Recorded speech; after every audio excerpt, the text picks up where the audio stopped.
ভৈৰৱকুণ্ডৰ আজি হ'ব পৰা বা ভৈৰৱকুণ্ডত আমি চেষ্টা কৰা বিশ্ব ইতিহাসৰ সাক্ষী হ'বলৈ ৰৈ আছে। আজিৰ দিনটোত অৰ্থাৎ 24 ঘণ্টাৰ ভিতৰত এই ওদালগুৰি জিলাৰ ভৈৰৱকুণ্ডত আমি 10 লাখ গছপুলি ৰোপণ কৰিম। 24 ঘণ্টাৰ ভিতৰত ইয়াৰ আগতে 8,30,000 গছপুলি ৰোপণ কৰি পাকিস্তানে এক বিশ্ব অভিলেখ সৃষ্টি কৰিছিল। পাকিস্তানৰ বিশ্ব অভিলেখ ভংগ কৰি নতুন বিশ্ব অভিলেখ সৃষ্টি কৰাৰ বাবে আমি চেষ্টা কৰিম। অমৃত বৃক্ষ আন্দোলন 17 তাৰিখে সমাপ্ত হ'ব। 9 তাৰিখৰ পৰা অমৃত বৃক্ষ আন্দোলন আৰম্ভ হৈছিল। 9 তাৰিখে 22 কিলোমিটাৰ দীঘল গছপুলিৰ সুন্দৰ এটা আকৃতি নিৰ্মাণ কৰি আমি বিশ্ব ৰেকৰ্ড স্থাপন কৰাৰ দিশত অগ্ৰসৰ হৈছোঁ। 10 তাৰিখে 3.5 লাখতকৈও অধিক গছপুলি একে স্থানৰ পৰা বিতৰণ কৰি আন এক বিশ্ব অভিলেখৰ দিশত আমি গতি কৰিছোঁ।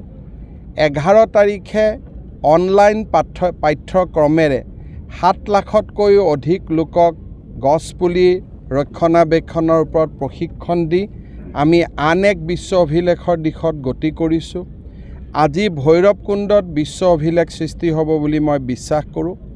15 তাৰিখে নাহৰকটীয়াত আমি এক বিশ্ব অভিলেখ স্থাপন কৰিম। তাৰ পিছত 16 তাৰিখে আমি মাৰ্ঘেৰিটাত আন এক বিশ্ব অভিলেখ স্থাপন কৰিম আৰু 17 তাৰিখৰ দিনা আমি 3টা বিশ্ব অভিলেখ আৰু 1 কোটি গছপুলি ৰোপণ কৰিম। এই অমৃত বৃক্ষ আন্দোলনে অসমত পৰিৱেশ ৰক্ষণাবেক্ষণৰ ওপৰত এক বৃহৎ সজাগতাৰ সৃষ্টি কৰিব। মই ৰাজ্যৰ বন বিভাগ আৰু বিটিআৰ প্ৰশাসনক আজি ভৈৰৱকুণ্ডত লোৱা অনবদ্য প্ৰচেষ্টাৰ বাবে ধন্যবাদ জনাইছোঁ।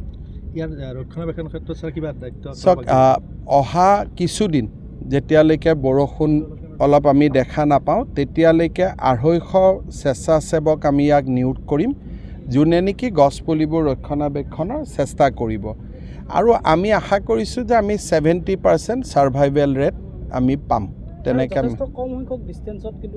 সেইকাৰণে কিছু গছপুলি ইয়াত যিহেতু অভিলেখৰ কাৰণে গছপুলি ৰোপণ কৰা হৈছে, অকণমান লাইনটোত ডিষ্টেঞ্চটো কম হৈ আছে কাৰণ মাটি কম, কিন্তু তাৰ পিছতেই বিশ্ব অভিলেখ হৈ যোৱাৰ পিছত আমাৰ বন বিভাগে গছপুলিবোৰ আকৌ এবাৰ সজাই দিব। মিনিমাম কেইবছৰলৈকে সুৰক্ষাৰ ব্যৱস্থা কৰিব? ইয়াতে এনেই ঘৰত যি আমি গছপুলিবোৰ ৰোপণ কৰিম 1 কোটি, তাত আমাৰ আঁচনিটো হ'ল যে গছপুলি ৰোপণ কৰাৰ সময়ত আমি পৰিয়ালটোক 100 টকা দিম। 3 বছৰ পিছত আমি আৰু 200 টকা দিম, যাতে 3 বছৰ গছপুলিডাল সংৰক্ষণ কৰিব পাৰি। আৰু তাৰ উপৰিও গছপুলিবোৰ যিহেতু বাণিজ্যিক মূল্য আছে, সেইকাৰণে পৰিয়ালসমূহেও ইয়াক ৰক্ষা কৰিব বুলি মই ভাবোঁ। আৰু যি আমি মুকলি ঠাইত গছপুলি ৰুইছোঁ, সেইখিনি গছপুলি বন বিভাগে ভাল কৰি প্ৰতিপালন কৰি তাক ৰাখি দিব।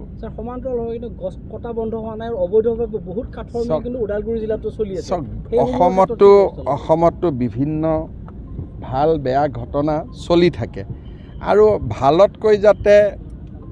ভালে যাতে বেয়াক দমন কৰিব পাৰে, বেয়াতকৈ যাতে ভাল খবৰবোৰ আমি বেছি শুনিব পাওঁ, সেইকাৰণে এই অমৃত বৃক্ষ আন্দোলন লাহে লাহে মানুহে বুজিব।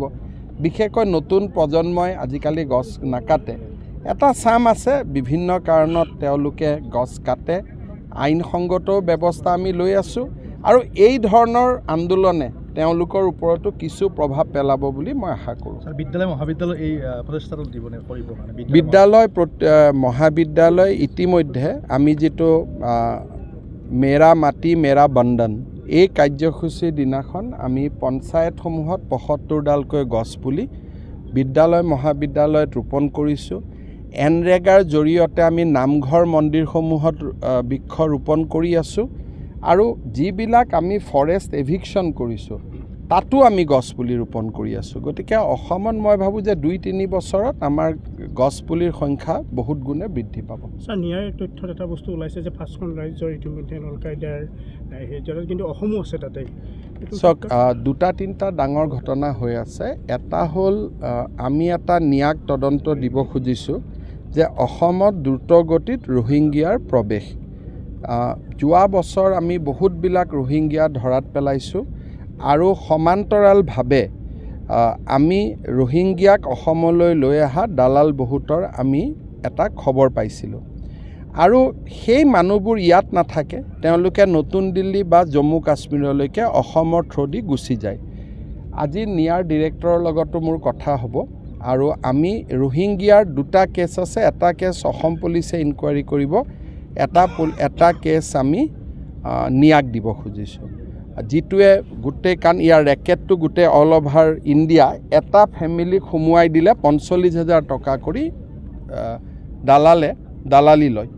তাৰ কাৰণে অজস্ৰ মানুহক সোমাই দিয়াৰ এটা পৰিকল্পনা চলি আছে। সেই গোচৰটো আমি নিয়াক দিম। তাৰ উপৰিও আল কায়দা অসমত সক্ৰিয় হৈ থকাৰ বিষয়টো, আল কায়দা ইণ্ডিয়ান ছাবকণ্টিনেণ্ট, ইয়াক AQIS বুলি কয়, ই সক্ৰিয় হৈ থকাৰ কথাটো মই বিভিন্ন সময়ত আপোনালোকক জনাইছোঁ আৰু এইটো হয় যে অসমত তেওঁলোকৰ বহুতবোৰ মডিউলে কাম কৰি আছে, আমি বহুত মডিউল ভাঙিছোঁ আৰু আমি নিৰন্তৰ